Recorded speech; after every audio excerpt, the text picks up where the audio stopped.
नमस्कार मंडळी. तर आज होता गुढीपाडवा आणि गुढीपाडव्याच्या निमित्तानं आज तुम्हाला माहिती आहे की आपल्याला गुढी उभारावं लागते. मग काय, मी आणि आई आम्ही दोघं जण मस्तपैकी टेरेसवर गेलो.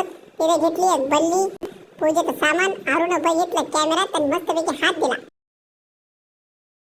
आईनं साड्यांची मस्तपैकी अशी जुळवणी करत होती. तेवढ्यात अरुण मला एक टोपी आणून दिली. मी टोपी घातली आणि कॅमेऱ्यात बघा म्हणलं कसं दिसतो.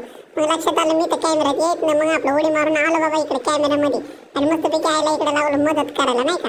कागदामधून मस्तपैकी घाट्या काढून घेतल्या आणि घाट्या मस्तपैकी आईजवळ दिल्या आणि त्याच्यानंतर त्यांना घेतलं मस्तपैकी कचकटून बांधून. त्यानंतर घेतला तांब्या. त्याला कुंकुवाच्या 5 रेषा मारायचा मान असतो. त्या पद्धतीने मी त्याला मस्तपैकी पहिले धुतलं आणि कुंकुवाच्या मस्त 5 रेषा मारल्या.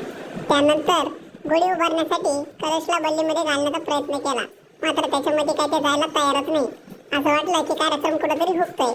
मात्र त्यानंतर आईनं लगेच पूर्ण जे पॅक केलं होतं ते पूर्ण सोडून घेतलं आणि नंतर बल्लीमध्ये पहिले साडीला टाकलं आणि नंतर त्यावरून तांब्या टाकला. याच्यामुळं मस्तपैकी आमची गुढी उभा राहिली. त्याच्यानंतर गुढीला उभा केल्याच्या नंतर तिला मस्तपैकी खाली असं दोरीनं बांधून घेतलं, म्हणजे हवा बी आली तर पडाव नाही. या पद्धतीनं आईनं मस्तपैकी मला मदत करू लागली. मी आपला गेलो, तार आणली आणि तारेनं मस्तपैकी त्याला बांधून घेतलं.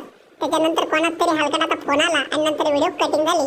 गुढीपाडव्याच्या तुम्हा सगळ्यांना खूप खूप साऱ्या हार्दिक शुभेच्छा.